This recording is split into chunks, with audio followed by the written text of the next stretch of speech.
Hello and welcome back to Stop and Go F1 for this video, which I feel is going to be an embarrassing one for me because I am re-watching the season predictions that I made at the start of the year. So at the start of the season, I ranked the drivers from 1st to 20th in the order I thought they would finish in the championship. Now I haven't watched this video back since I made it, but I distinctly remember thinking Nick de Vries will do quite well, so I think that might come back to haunt me. I've got the video up in front of me here. The first thing I can see is I didn't know how lighting worked. I used a different angle. I should have cleaned my desk before I started the video. Got a mess on there, including a few Pepsi Max cans, which, you know, there still are a few empty Pepsi Max cans on my desk. But, yeah. Good to be presentable, Reese. Anyway, here we go. Let's see what we have to say. Let's start then with number 20, which is Logan Sargent, the rookie inside the Williams. Right, so he finished 21st, so I gave him one position higher, but I think realistically I should take that because how was I to know that two more people would join the championship? I predicted him to be last, and of the guys who did the entire season, he was last. So, I'm one down, but good start. 19th, Alexander Albon, Logan Sargent's teammate in the Williams. As I've said, Williams looks fast, looks not great there. Albon actually 13th, so I put him 6 positions too low. I did not have high hopes for the Williams. And in a way, I was right because the Williams was not great, but Alex Albon was very good. 18th is Yuki Tsunoda in the AlphaTauri. The AlphaTauri is actually very similar to the Williams. Looks very reliable, did the most laps of any team in testing, but also just seems to maybe lack that pace. And another one that it wasn't great. I predicted him to be 18th. He was actually 14th, so 4 places off. And we still haven't seen Nick de Vries' name yet. This is not a good start. 17th is another rookie, though. It's Oscar Piastri in the McLaren. McLaren look to be really struggling here. And as much as they have said, oh, we've got upgrades coming at round 5 to fix all these issues and then we'll be back. All the other teams have upgrades as well, and they don't have the issues. It's going to be a long, hard road for McLaren this year, and I've put Oscar Piastri in 17th. Well, it was a long, hard road for McLaren, but at the end of the long, hard road was a very good car. Oscar Piastri did not finish 17th, he finished 9th. So, what's that? 8 places off? God. I don't know why you watch. I don't know what I'm talking about. 16th, Lando Norris. Oh, now, this may come as a bit of a controversial opinion here to put Lando so far down. He was solidly best of the rest last year and also the year before that. He said towards the end of last year he was fed up being called best of the rest. Well, now he can be called best of the worst because the McLaren is really bad. But I think Lando has the talent to maybe put it where it shouldn't be, and maybe 17th is really a bit of an overestimation of how bad the car's going to be. But 16th is where he is right now.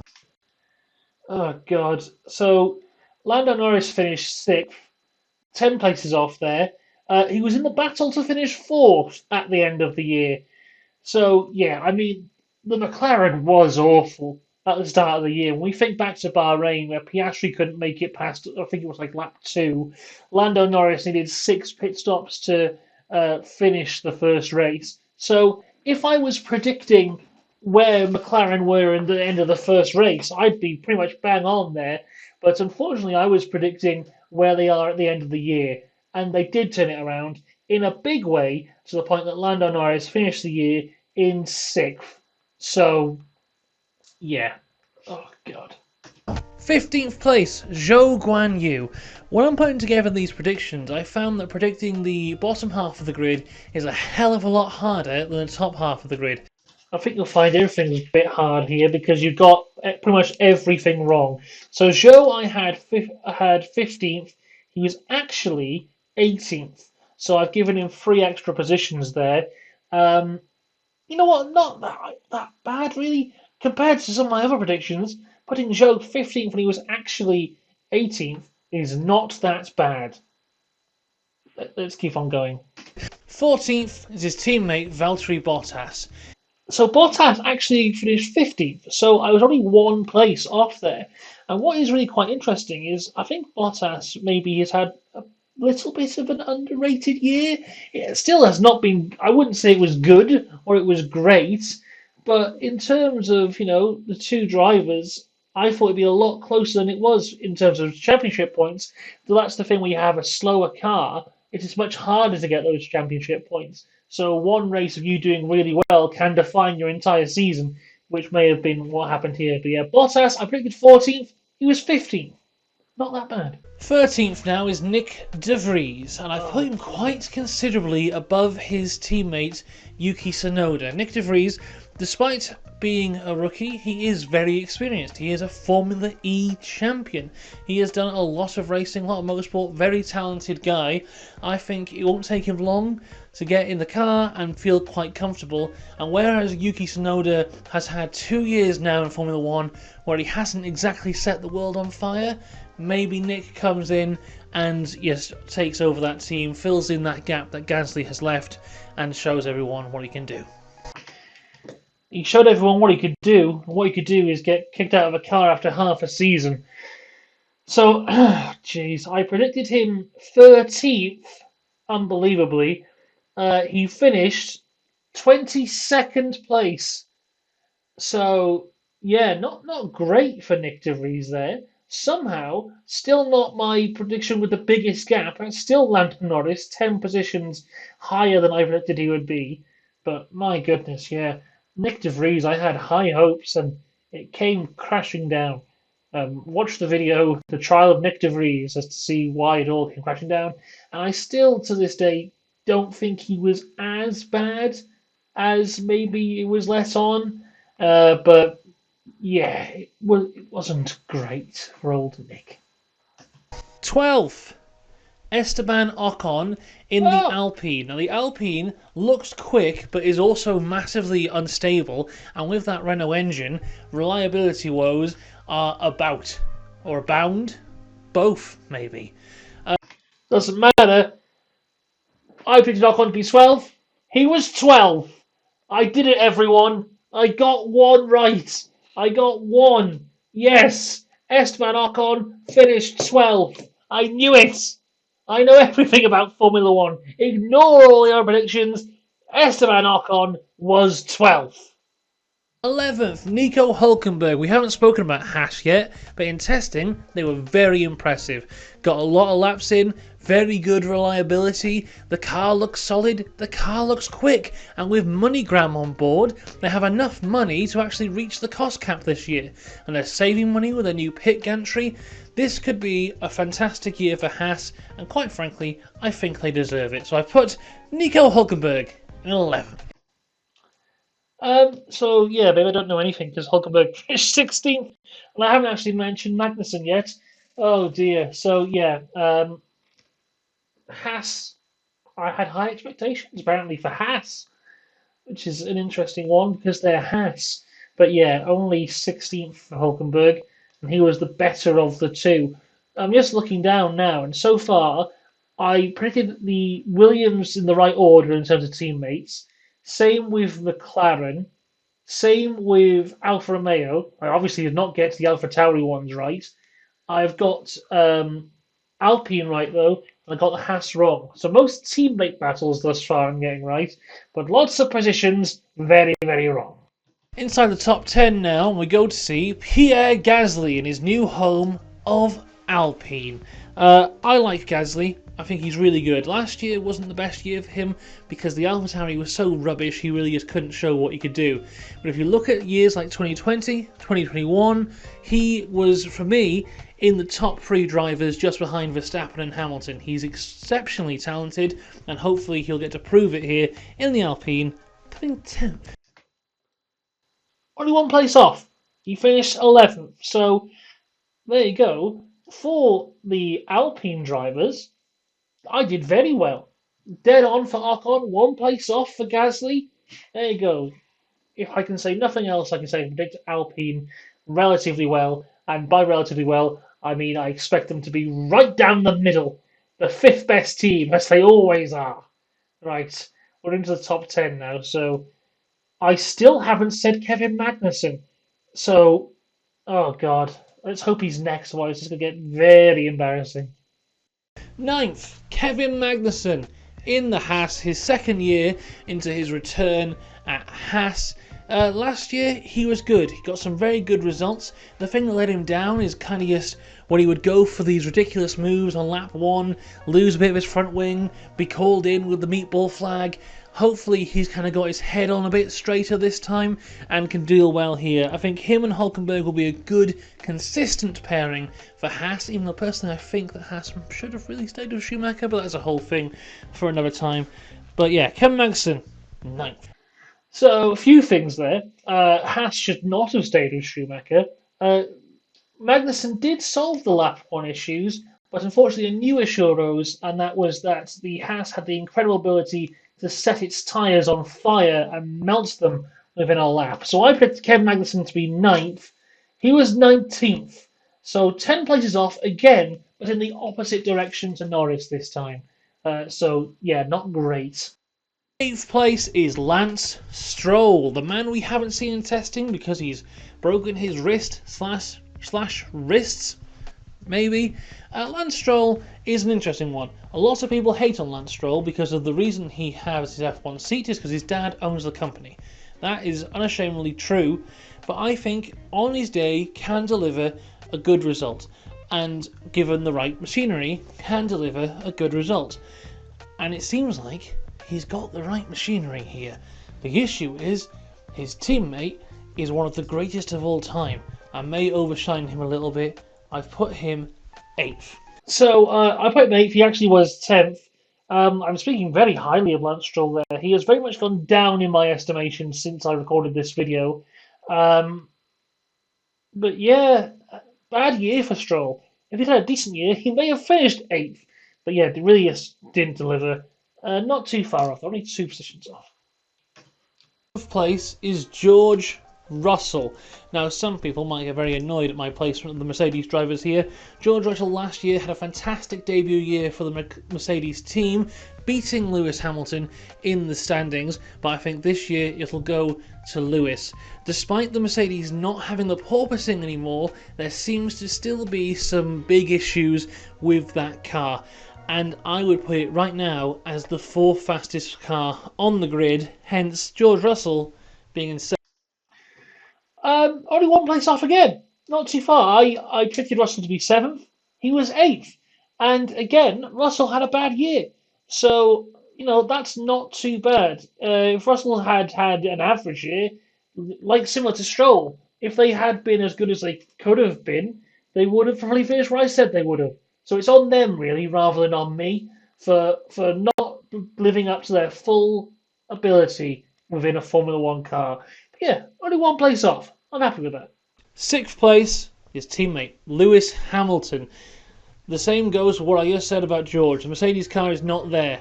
It's still got these big issues, and I have no doubt they will fix the big issues, but similar to McLaren further down the grid, as they fix these issues, the other teams will be getting faster and faster and faster, and may just get away from them. So, Lewis Hamilton, 6th. Yeah, Lewis Hamilton finished 3rd, so 3 places off there. But I think what I'm saying there is still kind of correct. The Mercedes is a car with a lot of issues.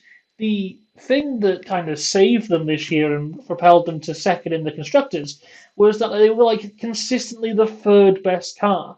Whereas you had the likes of an Aston, which started strong and fell off, or McLaren, which started badly and then grew and became very strong, and Ferrari, who kind of came towards the end of the season. The Mercedes was just like consistently the 3rd best team, and that consistency is what helps you in a championship like this. So yeah, I still don't think the Mercedes is a great car. I don't think it's a strong car. but it was consistently okay enough for Lewis to finish for the championship, and even though I picked him to be sixth. In the top 5 now, in 5th place, I have Fernando Alonso. This Aston Martin car looks to be the best car he's had since 2013. It is something special. Every reporter on F1 can't really decide where to put it, but it's between the first fastest car and the 4th fastest car. Every time I look for someone's opinion, they're putting it somewhere different. Yesterday they're going, oh, is it faster than Mercedes? We don't know. Later on in the afternoon they're going, oh, this could be challenging the Ferrari. Today on Twitter I'm seeing people say, wow, they're getting close to the Red Bull. It's a big question mark around this year. It's a fast, solid car. It looks good, and behind the wheel you have one of the greatest Formula 1 talents of all time in Fernando Alonso. He's going to do something special this year, and thank God he signed that multi-year contract. Something you got to remember about Aston Martin as well. A lot of people are saying Mercedes is going to fix their issue and then they'll be back. Last year, Aston Martin gained the most track time due to upgrades out of the entire grid. They're starting in a good place and they will only get quicker. Fernando Alonso, though, I put him 5th. They started in a good place and they only got slower.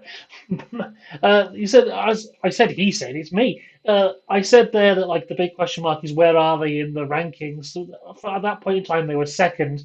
The big question mark really around Aston Martin this year is, excuse me, sir, is that front wing legal? Because that seems to be where all their speed disappeared from when the new regulations came in around your flexi front wings.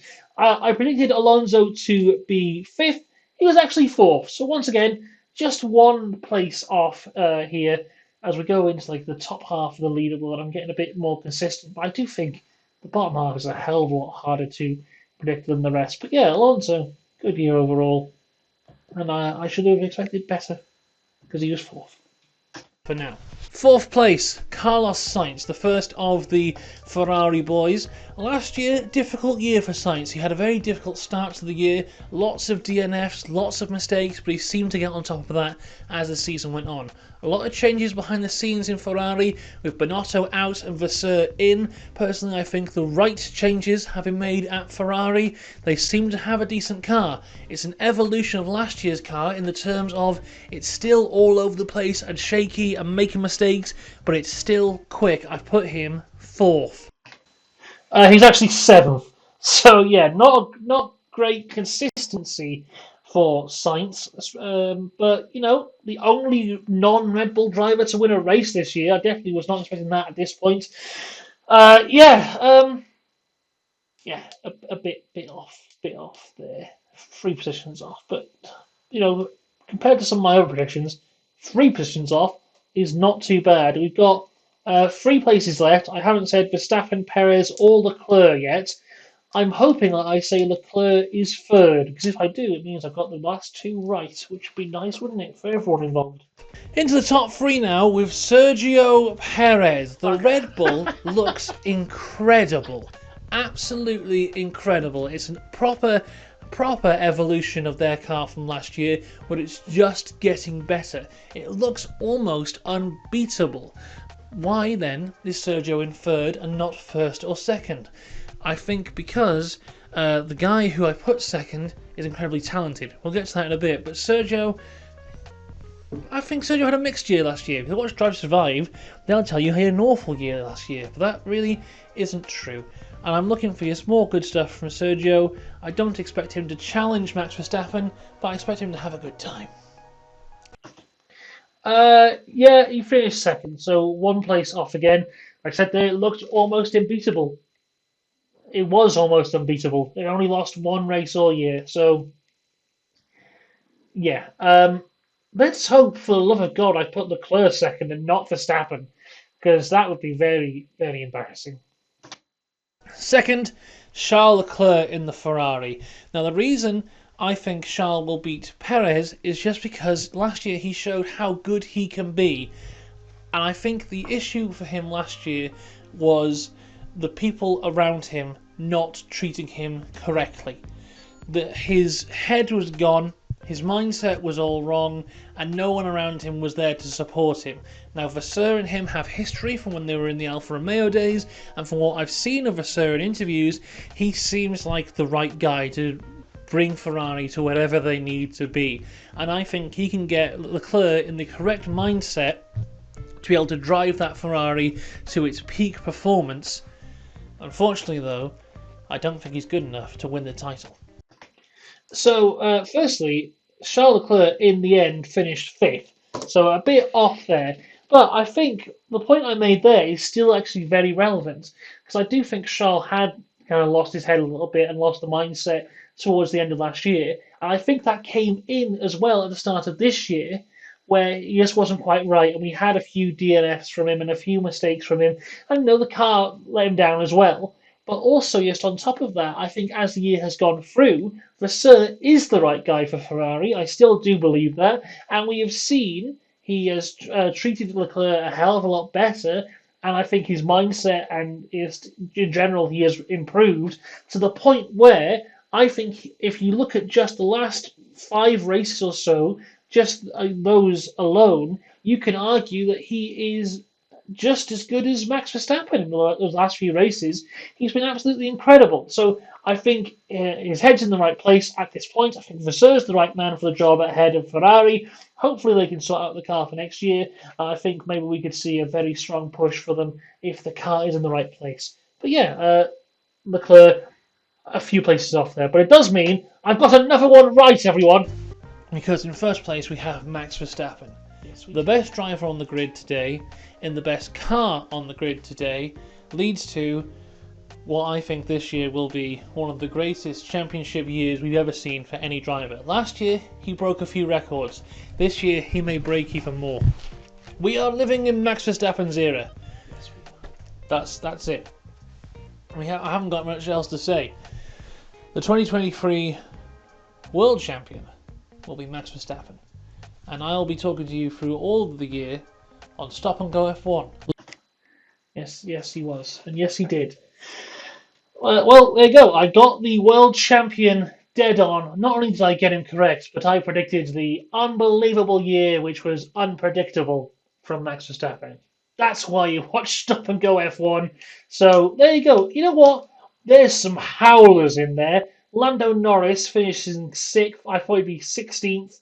Magnussen finishing 19th. I thought he'd be 9th. Nick De Vries, I thought he finished 13th. He didn't finish the bloody season. But some good ones in there as well. You know, Perez, I was one off. Alonso, I was one off. Russell, I was one off. Gasly, I was one off. Ocon, bang on. Verstappen, bang on. There you go. A mixed bunch, but overall, I think it's okay. So there you go. That is the reactions to our predictions. Make sure you subscribe to the channel because come like February time, end of February, beginning of March, I'll be making some predictions again for the season. I may make myself look as big as a fool as I did right there. And why would you want to miss out on that? Until next time, though, have a good one. See you then. Goodbye.